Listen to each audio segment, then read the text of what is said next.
Eu quero convidar os irmãos para abrirem suas Bíblias, inicialmente em Filipenses capítulo 1, versículo 6.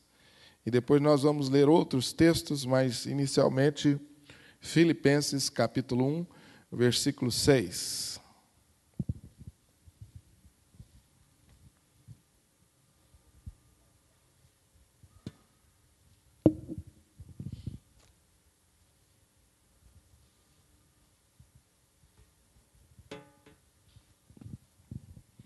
Filipenses capítulo 1, versículo 6. Apenas um versículo.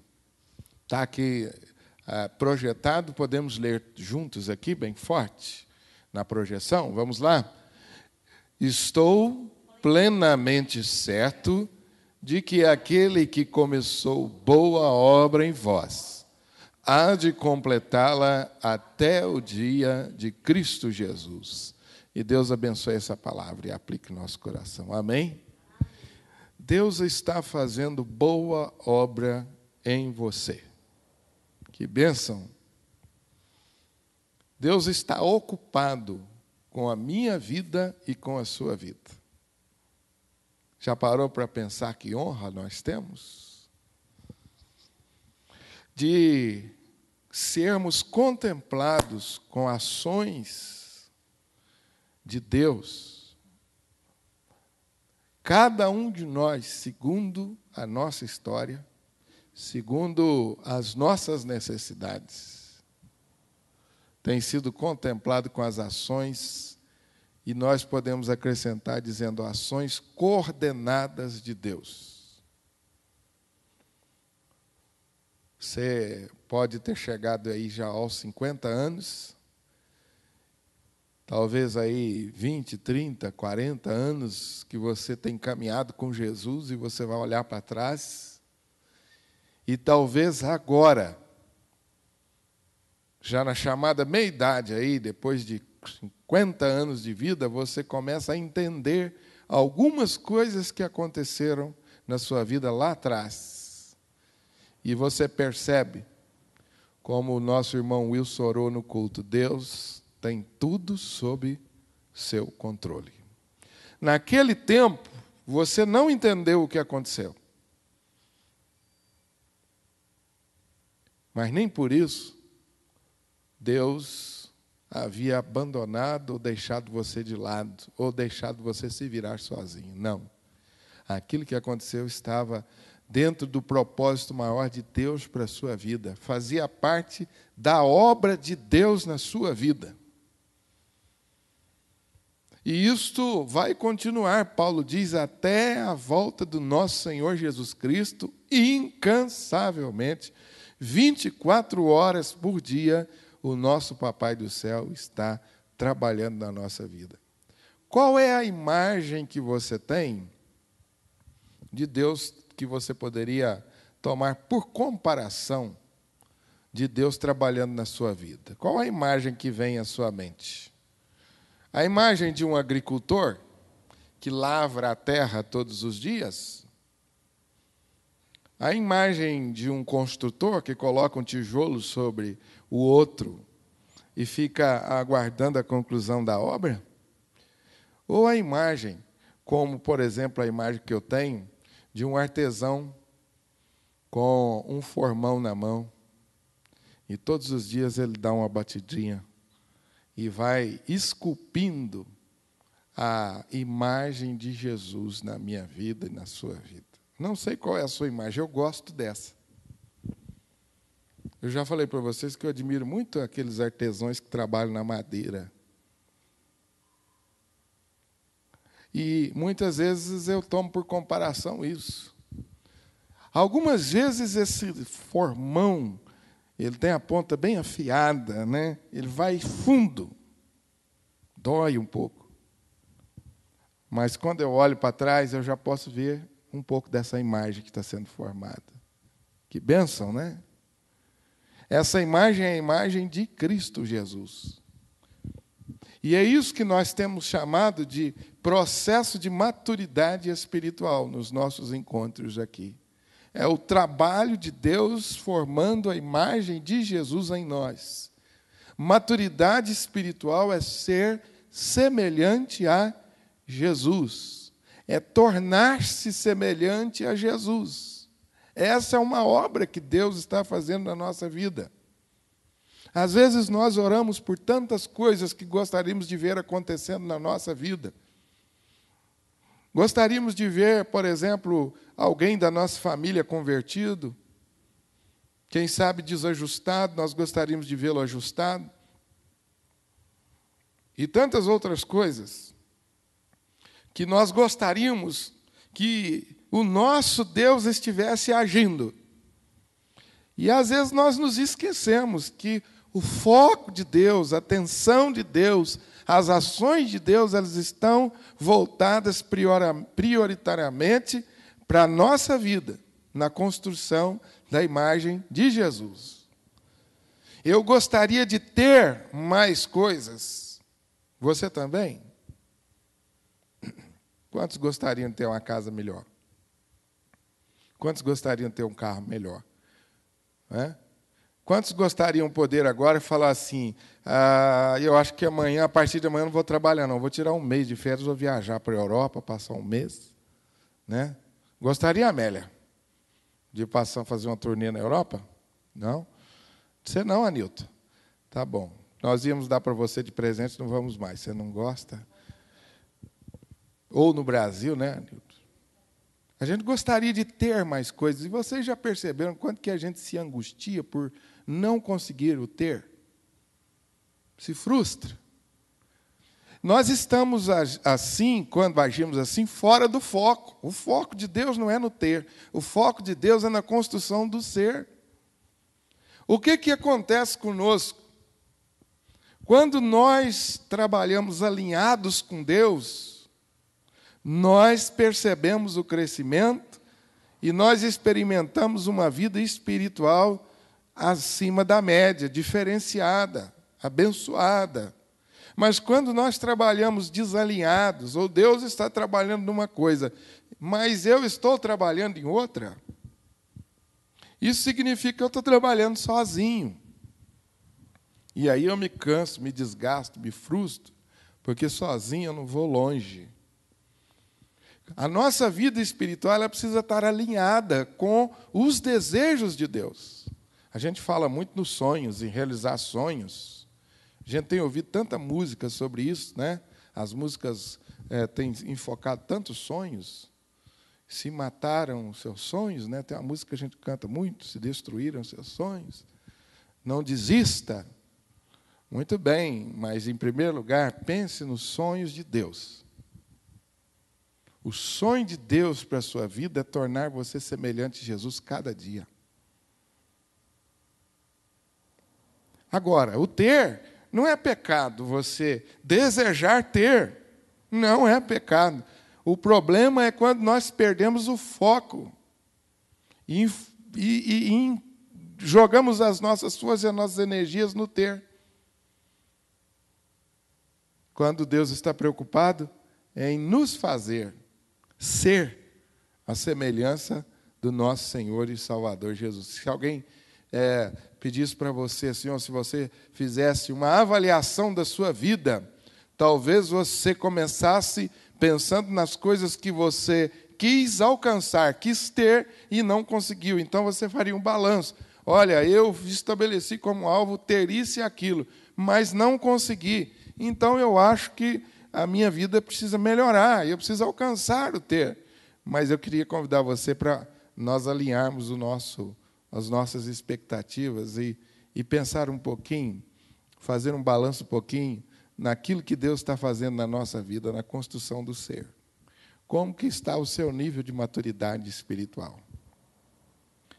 Como que está o seu nível de maturidade espiritual? Nós temos falado aqui, trazido para os irmãos informações, estudos da palavra sobre esse assunto.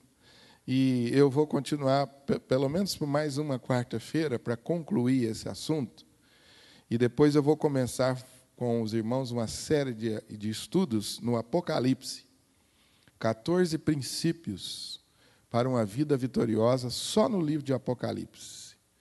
E eu quero estudar com os irmãos e quero fazer os irmãos, ajudar os irmãos a perceber como o livro do Apocalipse é prático. Você já estudou o livro do Apocalipse? Não perguntei se você leu, você já estudou? A maioria de nós temos medo. Isso é complicado demais, pastor. Isso é coisa lá misteriosa. Isso é coisa que vai ser revelada no último dia e não dá para encarar aquele livro. Então, você vai ver que o livro do Apocalipse não é para o futuro, é para agora. Então, eu quero estudar com os irmãos uma série de estudos sobre esse assunto, uma visão geral. Nós vamos fazer uma caminhada abençoada aqui no Apocalipse. Então, nós vamos concluir logo esse assunto. Eu já estou partindo para a conclusão e hoje eu queria que você refletisse quais os sinais de uma pessoa madura. O que eu preciso encontrar na minha vida, pastor? Quais as pistas, quais as dicas, quais os sinais que a palavra de Deus ela aponta de uma pessoa madura? Então, eu quero mostrar para você hoje 5 sinais que marcam uma pessoa madura, 5 sinais que estão presentes na vida de uma pessoa madura.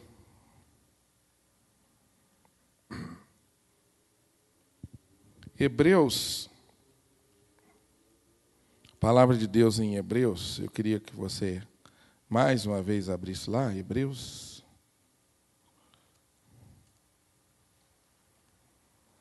Tem uma palavra importante sobre esse assunto. Existem alguns textos importantes sobre esse assunto.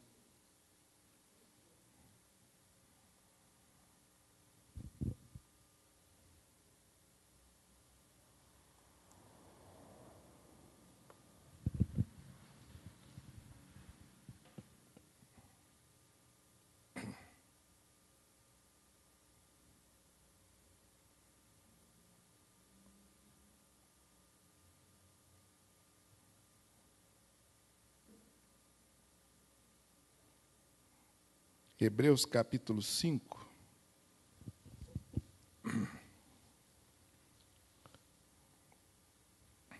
Versículo 11 ao versículo 14.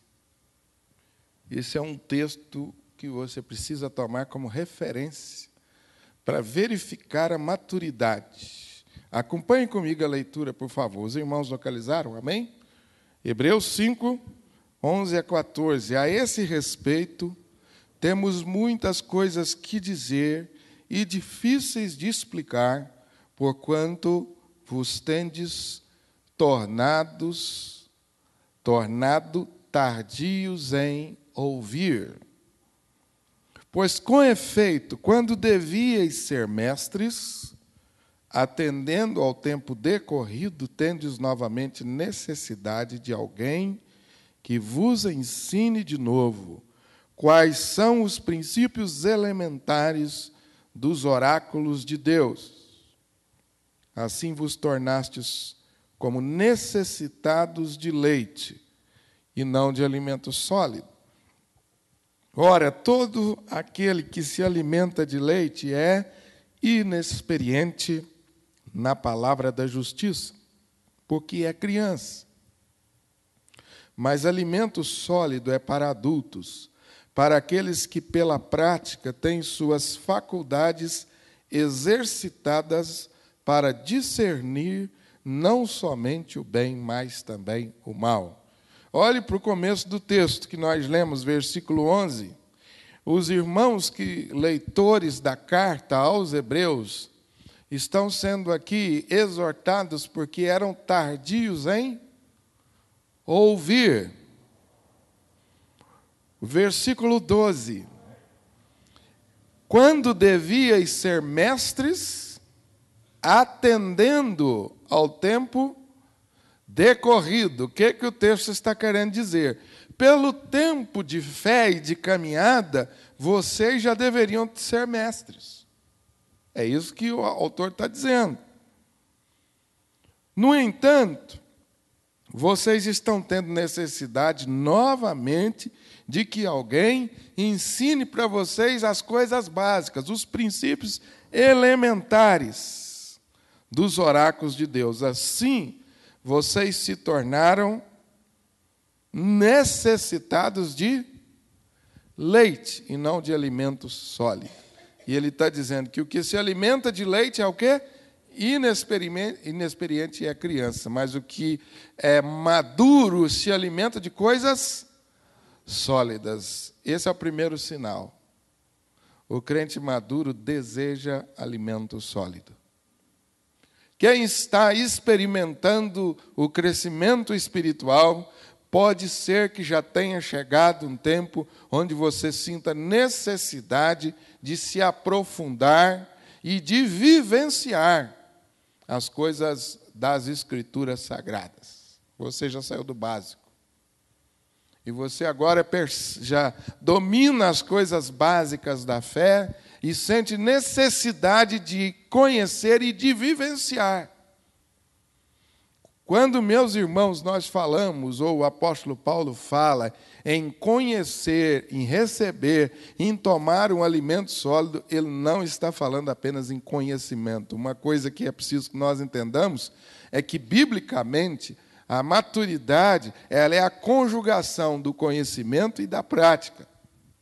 E Jesus diz muito, Paulo também diz, bem-aventurados sois se vocês ouvirem e se vocês também praticarem. É porque para Jesus e também para Paulo, nas cartas de Paulo, essas coisas são inseparáveis. Você conhece e você pratica.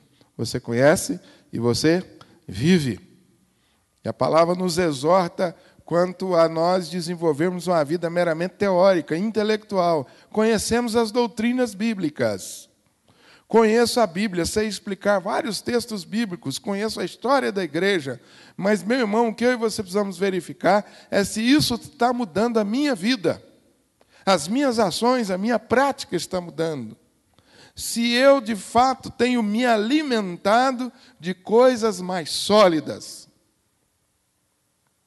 Desejo por alimento mais sólido.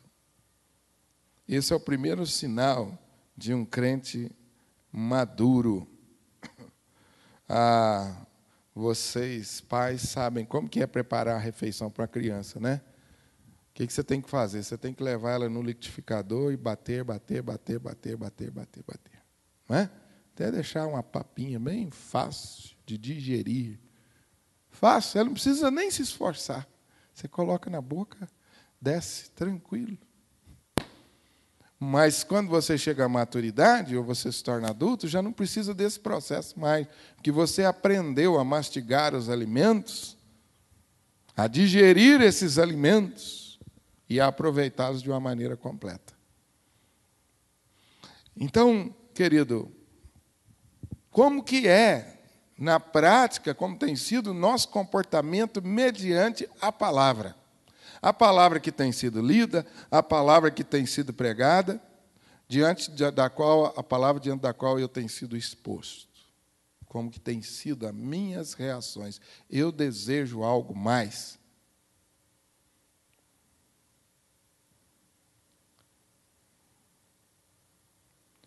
Nos Estados Unidos existe uma igreja que cresce muito, que é chamada de catedral psicológica, onde os pastores e ministros que ministram a palavra, eles ministram sobre temas que são mais dirigidos à questão afetiva, à depressão, à ansiedade, temas assim. E, normalmente, não se aborda temas mais difíceis. Não se aborda, não se faz desafios à santificação, à renúncia do pecado. Porque, muitas vezes, nós temos uma tendência a não querer essas coisas mais sólidas, a resistirmos a uma doutrina mais profunda e mais sólida. Essa é uma tendência natural do homem, isso atrai. Com muita facilidade, nós nos adequamos a isso e nos conformamos a isso. A uma papinha, a um leitezinho, nos conformamos. Com muita facilidade. A nossa natureza pecaminosa se ajusta melhor a isso. Jesus, falando aos seus discípulos, certa vez, dizendo, olha, vocês precisam comer da minha carne e beber do meu sangue. E eles olharam para Jesus e falaram assim, Jesus, que discurso duro é esse? E viraram as costas e alguns foram embora. E algumas vezes Jesus disse para eles assim, vocês também não querem ir?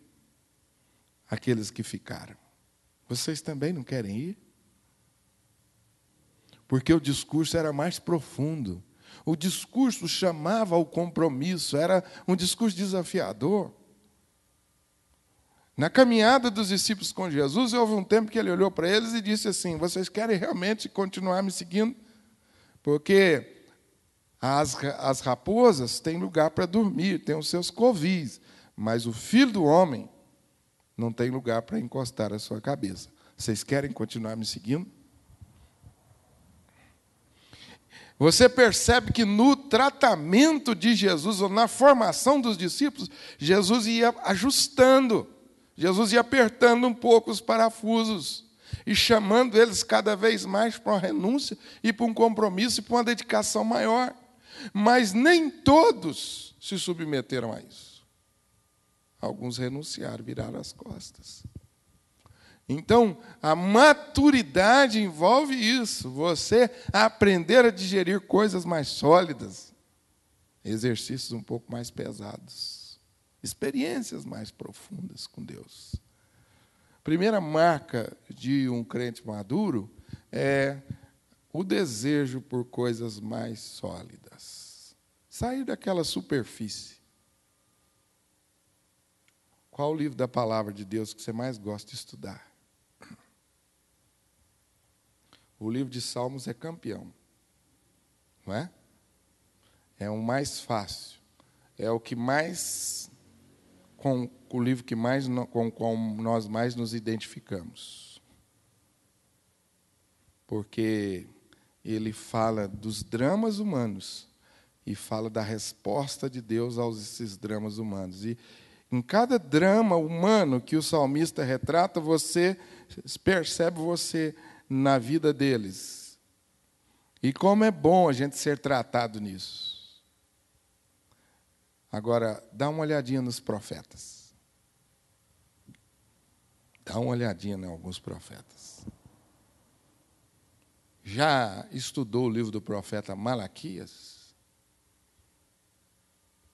Já estudou o livro do profeta Ageu? Jeremias? Jeremias talvez não tanto, é mais brando, mas esses outros profetas que eu citei, Ageu, Zacarias, Malaquias.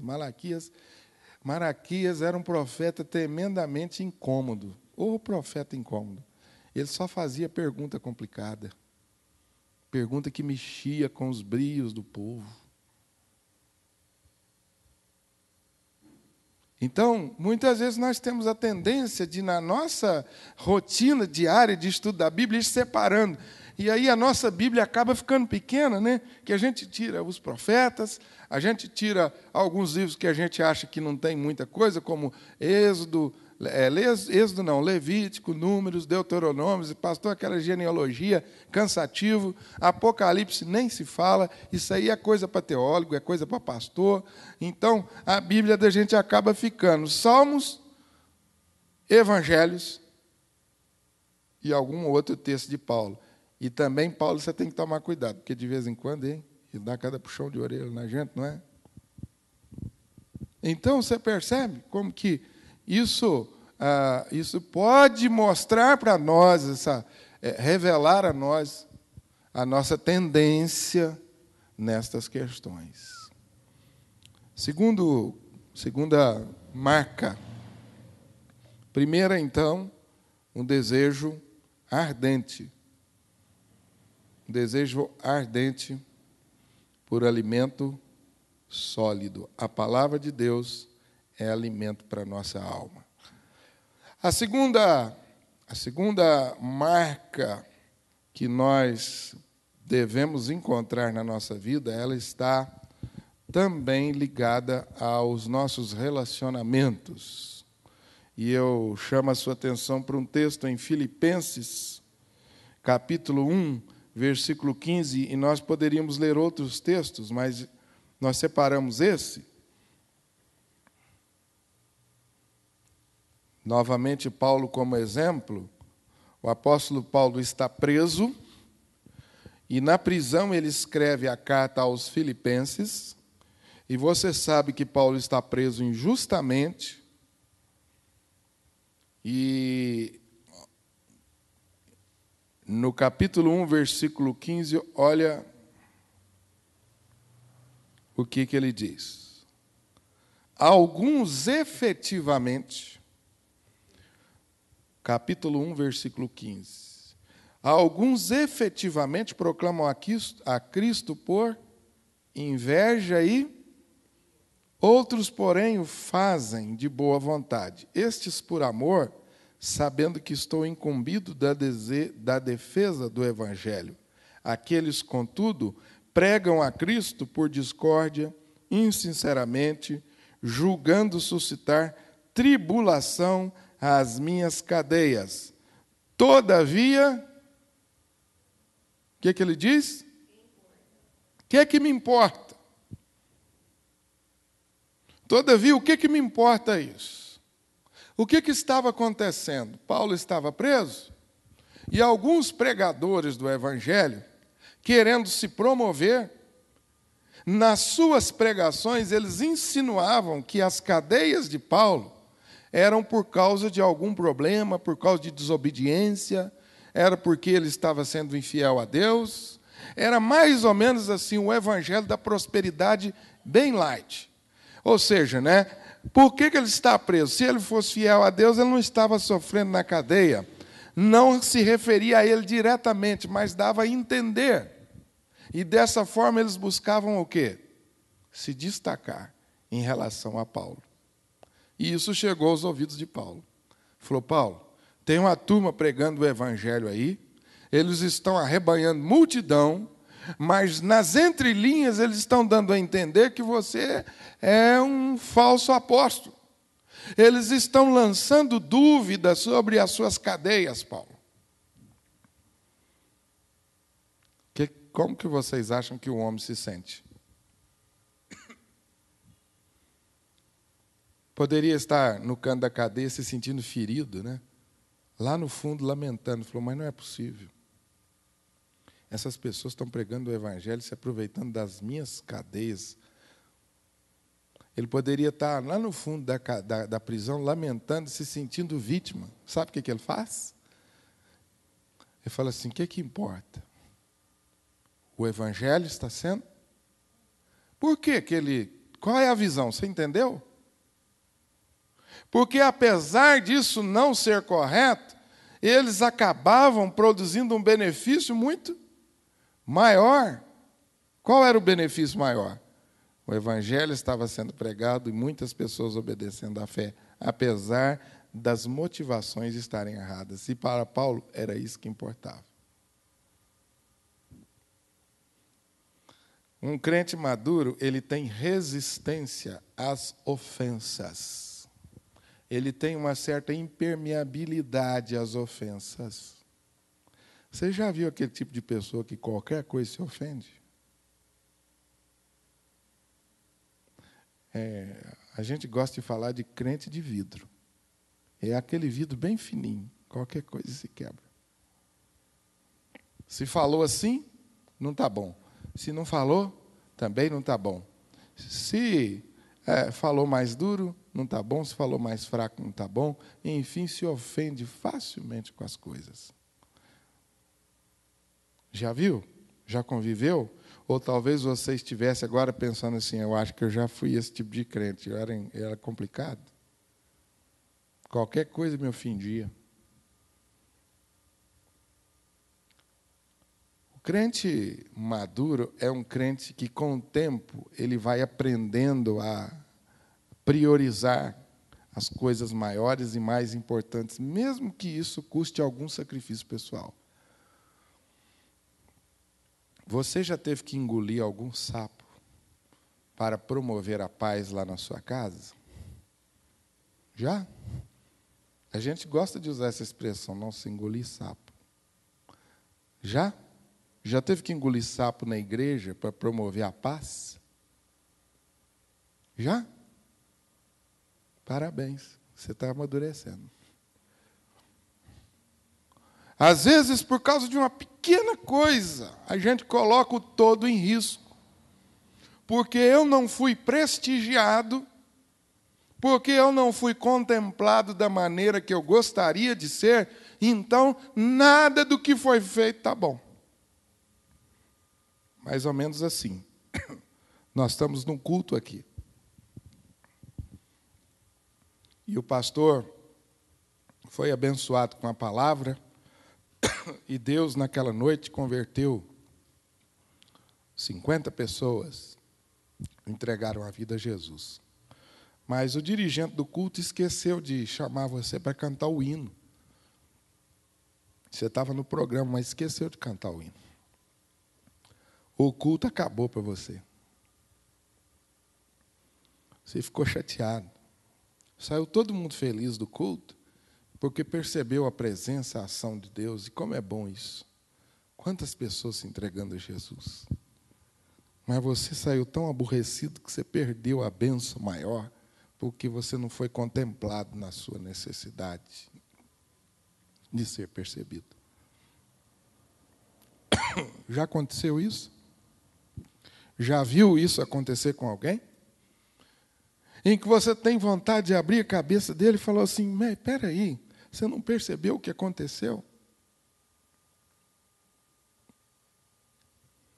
Às vezes, irmãos, o nosso egoísmo, ele se manifesta de uma forma tão grosseira que a gente não percebe. A nosso desejo de ser percebido, né, que é até certo ponto uma coisa saudável, mas de um certo ponto em diante, ele pode ser muito perigoso. Não fui atendido, não fui contemplado, então eu perco a visão do todo, do plano de Deus numa dimensão maior. E Paulo foi visitado por algumas pessoas que tinham a cabeça bem pequenininha. E foram lá na cadeia, encher a cabeça de Paulo e dizia, Paulo, você, um homem dedicado, fiel, pregando o evangelho, você foi preso injustamente. Paulo, você lembra do fulano de tal que se converteu com a sua pregação? Lembro. Você lembra que depois ele levou toda a família a Cristo? Lembro. Pois é, ele está lá na praça agora pregando e está dando a entender que você não é um apóstolo, mais ou menos. Muitos desses pregadores eram filhos de Paulo na fé. E aí Paulo poderia ter dito para eles, mas não é possível. E entrado lá, ficado lá no fundo da cadeia, se lamentando como vítima. Paulo olhou para eles e diz assim, pois é, tem uns que estão pregando por amor, com sinceridade, mas tem uns que estão pregando por inveja, por discórdia. Mas o que importa, né, irmãos? Uma multidão está se convertendo a Jesus. Vamos para frente. Tem alguma coisa mais importante do que a minha necessidade acontecendo? A glória de Deus, o plano de Deus. Eu não sou o único. Eu não sou o alvo das atenções, eu não sou o centro do mundo. Isso é próprio de criança, quando a sua vontade não é feita, o que ele faz? Ele vai para a sala e dá aquela birra, não é? Já viu criança? O que faz? Ele não quer dar nem aí com o que está acontecendo. Ele vai para o meio da sala e birra e pisa. Eu quero, eu quero, eu quero, eu quero. Isso é uma atitude infantil. O segundo sinal que eu preciso observar é essa capacidade que eu vou adquirindo de superar as ofensas pessoais. Quer dizer, pastor, que o crente maduro nunca se ofende? Não disse isso, nem a palavra. Mas você vai aprendendo a superar essas coisinhas bobas, pelas quais, às vezes, a gente supervaloriza. Dá valor demais a certas coisas. A gente se esquece que Deus cuida de nós nos mínimos detalhes. Você não foi percebido, você não foi atendido? Muito bem, Deus viu o que você fez. Deus viu o que você fez. Acabou. Essa é a maturidade. Então, com certeza, Paulo, lá no fundo da cadeia, deve ter pensado assim, olha, eles estão dizendo isso, mas Deus sabe da minha sinceridade. Eu sou aprovado por Deus. O Espírito de Deus testifica com o meu espírito. Estou em paz. O Evangelho está sendo pregado. Se Deus quiser, Ele vai cuidar da minha reputação. Se Deus não quiser. Quem dá reputação ao homem, gente? É Deus. A nossa honra, a nossa reputação é Deus que dá. Não pense você, não faça um cavalo de batalha para manter a sua reputação, que você não a construiu, foi Deus que te deu se você está em Cristo. Deixe Deus trabalhar por você. Descansa nele. A Bíblia diz lá no salmista, diz que a sua justiça sobressairá como o sol ao meio-dia. Se Deus quiser. Amém? A terceira característica do homem e da mulher maduro, Romanos capítulo 14, versículo 1.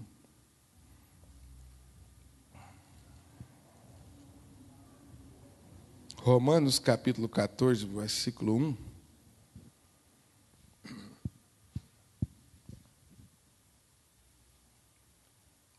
Quando nós nos convertemos e começamos a nossa caminhada da fé, nós fazemos uma ruptura com o mundo e com as nossas práticas anteriores. Uma ruptura. A gente deixa um punhado de coisa. Amém? Não é assim? Alguns aqui tiveram uma conversão drástica. Bebia, agora não bebo mais. Fumava, agora não fumo mais. Andava com um punhado de gente errada, agora não ando mais. Fazia isso, agora não faço mais. Você experimenta uma ruptura. Pum! E você começa a viver uma vida nova em vários aspectos. Isso se chama radicalidade. Mas com o passar do tempo, o que acontece? Você vai entendendo que a vida não é assim. Você vai entendendo que a vida não é assim. Não sei se aconteceu com vocês, mas já aconteceu comigo. Virar as costas para um amigo não crente, porque eu o rotulei de má companhia. E depois de uns anos, eu voltar a procurá-lo e me tornar amigo dele. Já aconteceu isso com você? Comigo já. De refletir o seguinte, eu fiz errado, eu não precisava ter acabado a minha amizade com ele. E eu volto. Já aconteceu isso comigo mais de uma vez. E eu volto. Aí você pergunta, o que aconteceu comigo? Aconteceu que você ficou mais maduro. E você aprendeu que o mundo não é assim que funciona. Que essa ruptura, ela precisa ser equilibrada. E que quem dirige a sua vida é a palavra de Deus. E a palavra de Deus, ela te chama para uma vida equilibrada. Vocês estão me entendendo? Romanos, capítulo 14, versículo 1, fala para nós sobre isso.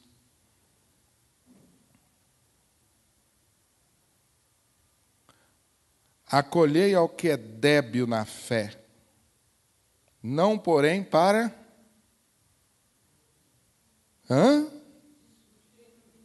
Não porém para... Um crê que tudo pode comer, mas o débil come apenas legumes. Quem come não despreza o que não come. E o que não come, não faça o quê? Porque Deus o... Você entendeu o que o texto está dizendo? Acolha o que é débil na fé.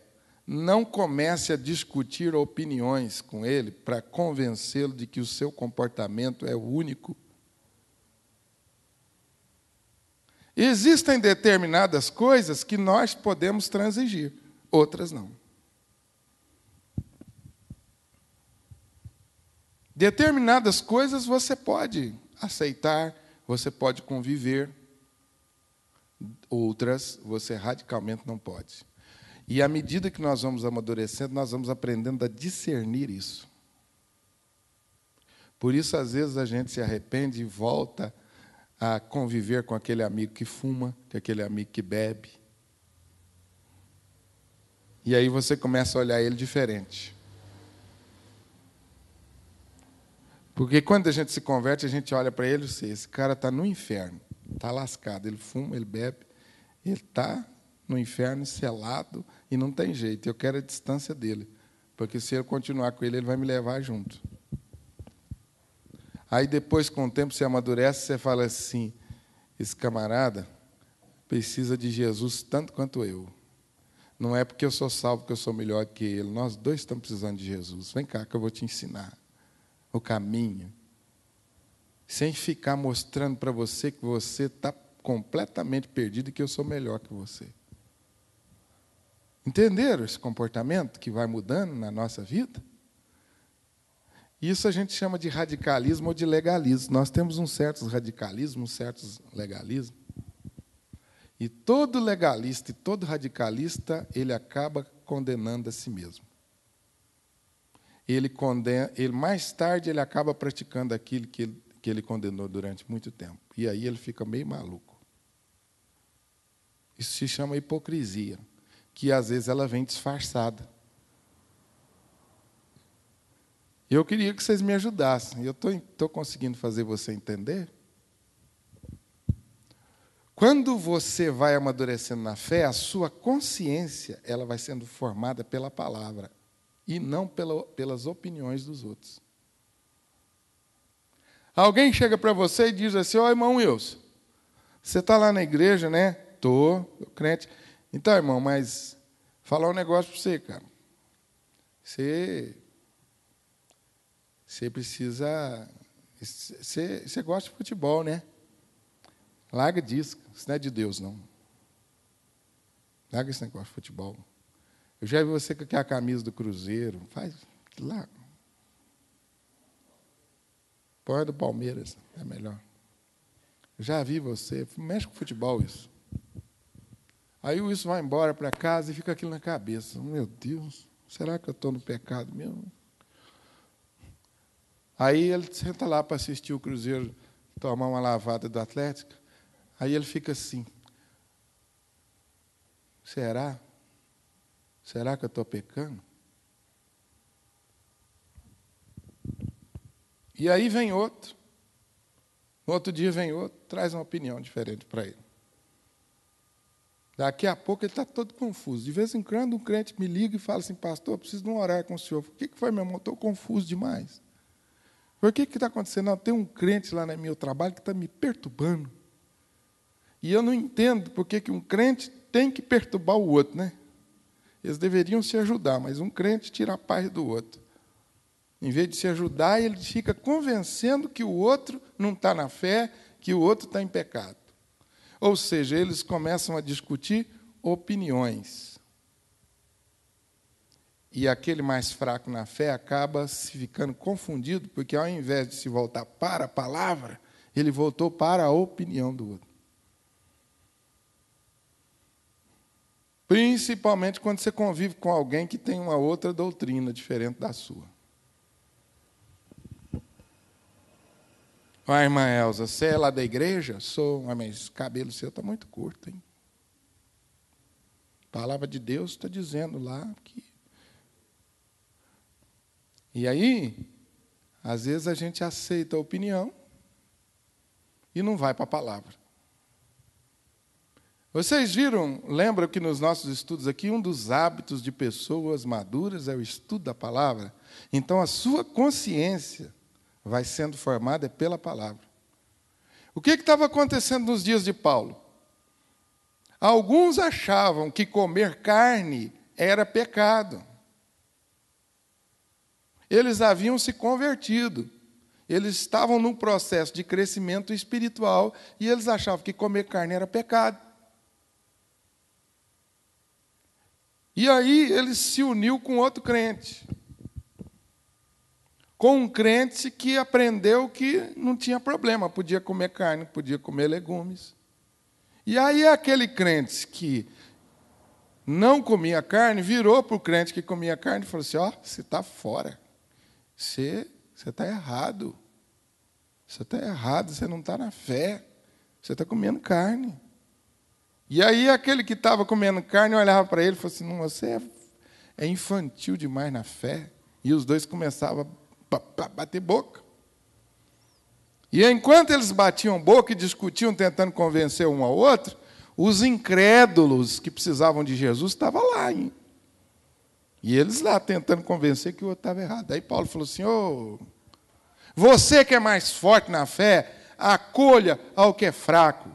Se ele não quer comer carne, pronto, não deixa, não tem problema. Se ele quer comer a carne, deixa ele comer a carne. Se ele quer comer só legume, deixa. Mas não fica discutindo opiniões, gostos. Entenderam? Às vezes a gente na igreja fica discutindo opinião, fica discutindo gosto.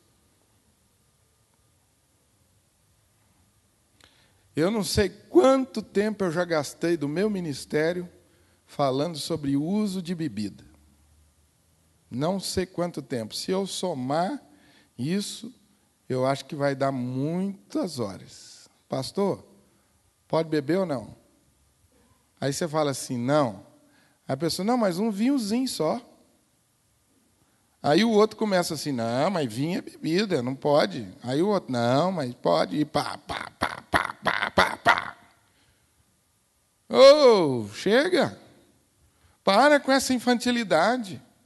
Eu não sei quantas vezes eu já tive que perguntar à pessoa onde que está na Bíblia dizendo que não pode beber.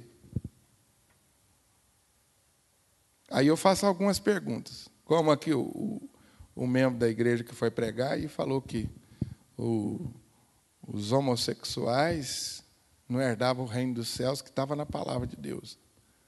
Não é, pastor? Ele falou para mim. Aí eu fiquei calado. Porque não tem nenhum versículo na Bíblia que fala que os homossexuais não vão para o reino de Deus. Nenhum versículo, claro. Não estou dizendo que eles vão, tá?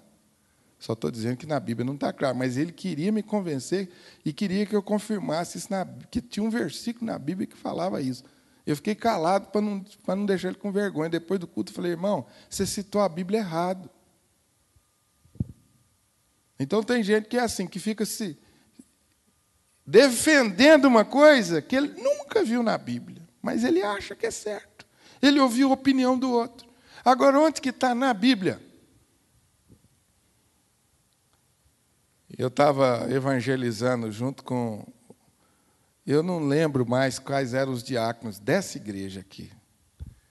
Eu não sei se era o Clóvis, se era o Augusto, se era o Esmeraldo. Eu acho que era um desses quatro, que eram nós quatro que viviam entrando nessas frias. Nós estávamos de plantão numa igreja lá no bairro Roosevelt, na quinta igreja de plantão, quando era congregação. E aí entrou um bêbado lá e nós fomos converter o bêbado. Aí nós levamos ele para o fundo da igreja e nós fomos ensinar ele a recitar o João 3,16. E aí sentamos ele, fala aí, porque Deus amou o mundo. Aí ele olhava para a gente, que é a cara de Deus, né? Porque Deus... Continua, rapaz, porque Deus amou o mundo. Aí lá no meio do versículo eu falava assim, eu queria fazer uma pergunta. E a gente ficou ficando bravo com aquilo, né? Aí, então, que pergunta é essa que você quer fazer? Fala logo. Ele falou, mas Jesus bebeu, não bebeu? Mas Jesus bebeu, não bebeu? Quer dizer, isso ele sabe. Que Jesus bebeu vinho, que Jesus multiplicou a água em vinho, ele sabe o danado. Então, a nossa consciência, ela é formada, muitas vezes, por coisas intuitivamente erradas. E, às vezes, a gente faz uma bandeira enorme dessas coisas. A gente se debate um com o outro por causa de coisa boba. E deixa de pegar as coisas principais. Não estou dizendo para você que beber é pecado, que não é beber, que não é pecado. Se você quiser a resposta, está clara lá na Bíblia. Não vos embriagueis com o vinho no qual há dissolução. Então, pastor, você está dizendo que pode beber? Esse é o crente fraco. O crente fraco, ele quer que você decida o que ele pode e o que ele não pode fazer. Quantas vezes? Pastor, o crente pode ir na festa ou não pode? Nossa, o crente pode dançar a valsa com a filha dele na festa de 15 anos. Meus irmãos, quanto tempo no meu ministério eu já perdi com essa bobagem. O pai não pode dançar com a filha a valsa de 15 anos, que é pecado. E aí o mundo cai. O cara perdeu a fé. O cara é um incrédulo. Por causa de uma valsa que ele dançou com a filha de 15 anos. Vocês não sabem o quanto eu já tive dor de cabeça por causa disso. Os crentes se degladiando por causa dessas bobagens. Divulgou-se que as roupas da Disney, que tem imagem da Disney, é tudo do diabo. Aí os crentes da igreja começaram a queimar tudo na casa deles que tinha imagem de Disney. Tudo. Teve gente que queimou pacote de roupa, brinquedo. Um crente veio para perguntar, pastor, tem um pacote lá em casa, o que eu faço? Eu falei, traz para mim que eu vou usar tudo. Dá lá para casa que nós vamos usar. Dá uns brinquedos caros que nós estamos quebrando. Eu falei, não quebra não, irmã. É, pastor, o senhor vai jogar fora? Não, eu vou dar para os meus meninos usar. Ué, mas... Eu falei, Que falta de maturidade é essa? Alguém falou para você que o diabo está naquilo lá e que se você comprar aquilo para o seu filho, o diabo vai entrar na vida do seu filho, vai entrar na sua casa. Qual é a base bíblica que você tem para sustentar uma coisa dessa? Não sei, mas o fulano falou. Estão me entendendo, irmãos? O fulano falou. E ele queimou tudo na casa dele. A nossa consciência precisa ser formada pela palavra de Deus e não pela opinião dos outros. Por isso, estudar a palavra. E aí eu gosto quando o crente falou, pastor, eu estou para tomar uma decisão, me ajuda, o que a palavra de Deus diz?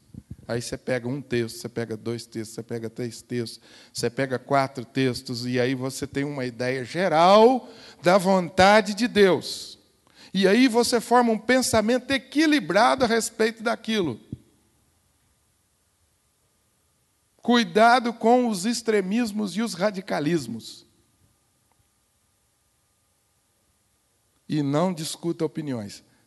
O sinal de um crente maduro é quando você sabe tomar decisões baseado naquilo que a palavra de Deus diz.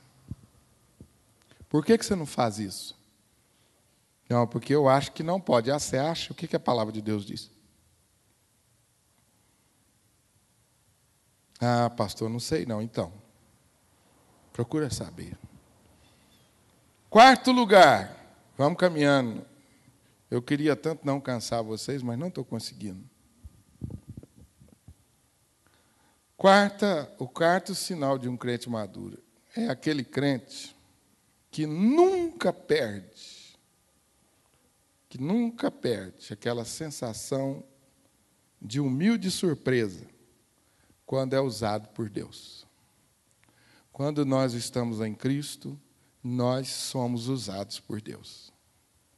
E à medida que você vai vivendo na fé, mais e mais Deus vai usando a sua vida. Que bom! Que bom é quando Deus responde às nossas orações.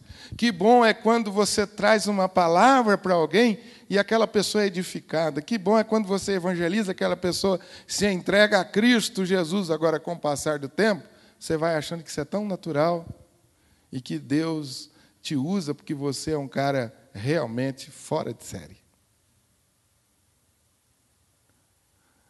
Sinal de maturidade quando você nunca deixa de se admirar, nunca deixa de se emocionar, nunca deixa de sentir o alto privilégio que é, em qualquer circunstância, de qualquer maneira, ser usado por Deus. 1 Timóteo, capítulo 3, versículo 6, quando Paulo orienta na escolha dos líderes, ele diz assim: não seja novo na fé, ou não seja neófito, para não suceder que se ensoberbeça e incorra na condenação do diabo. O que Paulo está dizendo? Que o novo na fé é alguém que com facilidade se ensoberbece por ser usado por Deus. Então ele diz assim, na hora de escolher os presbíteros, não escolha um novo na fé, porque com muita facilidade ele se sente o cara. Escolha o mais maduro na fé, porque aquele mais maduro na fé, ele aprendeu a humildade.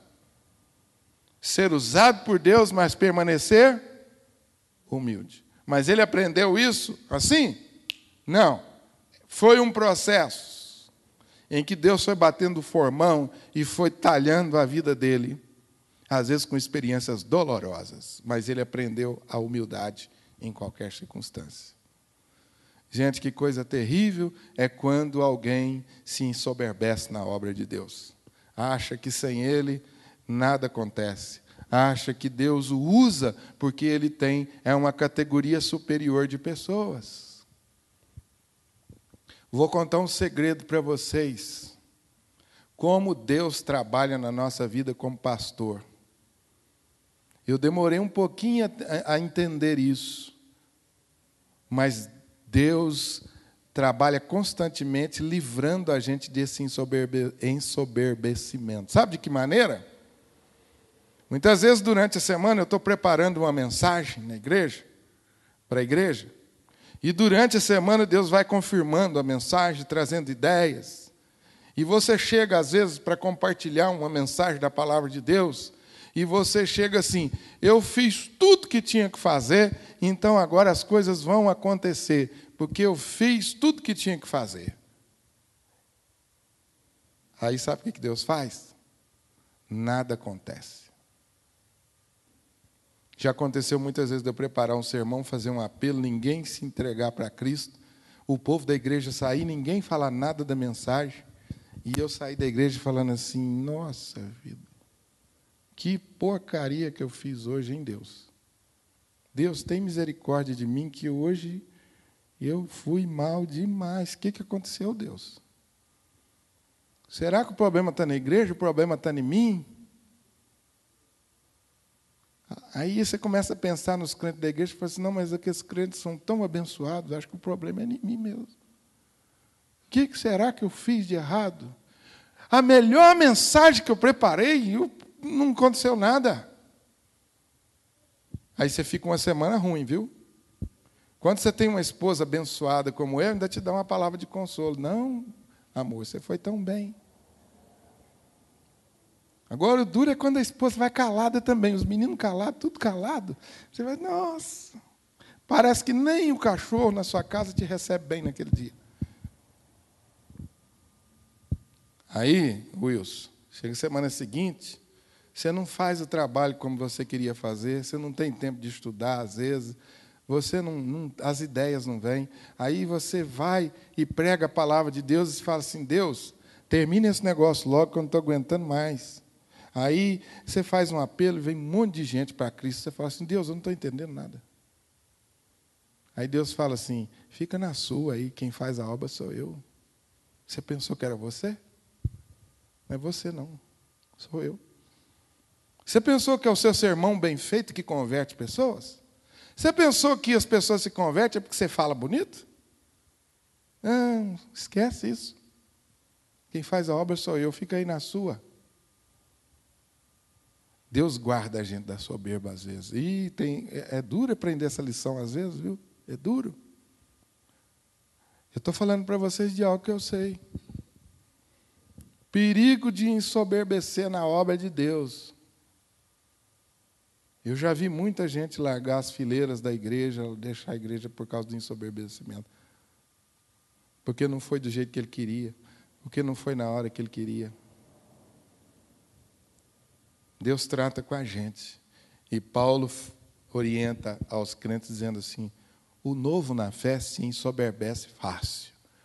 Mas o mais velho na fé, ele já apanhou um bocado. Então, você escolha para presbítero os mais experientes na fé. Porque eles correm menos risco de errar. Novo na fé não significa novo na idade, tá? Não vamos misturar essas coisas, não. Que às vezes a pessoa é novo na idade, mas é maduro na fé. Agora, o bom é quando ele ou ele é novo de idade, ou ele é mais velho de idade. Isso não importa. O que importa é que ele seja maduro na fé. Esse é o bom líder. Paulo diz. O neófito é útil? Claro que é útil.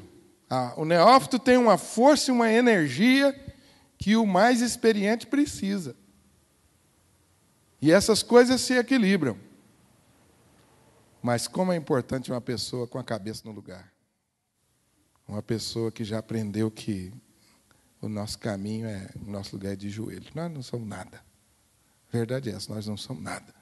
Uma vez eu falei isso num lugar, falei, nós não somos nada, nós somos miseráveis, pecadores, nós merecemos condenação. A pessoa levou, pastor Manuel, também não somos tão ruins assim, não. Eu falei, não, nós somos pior que você está pensando.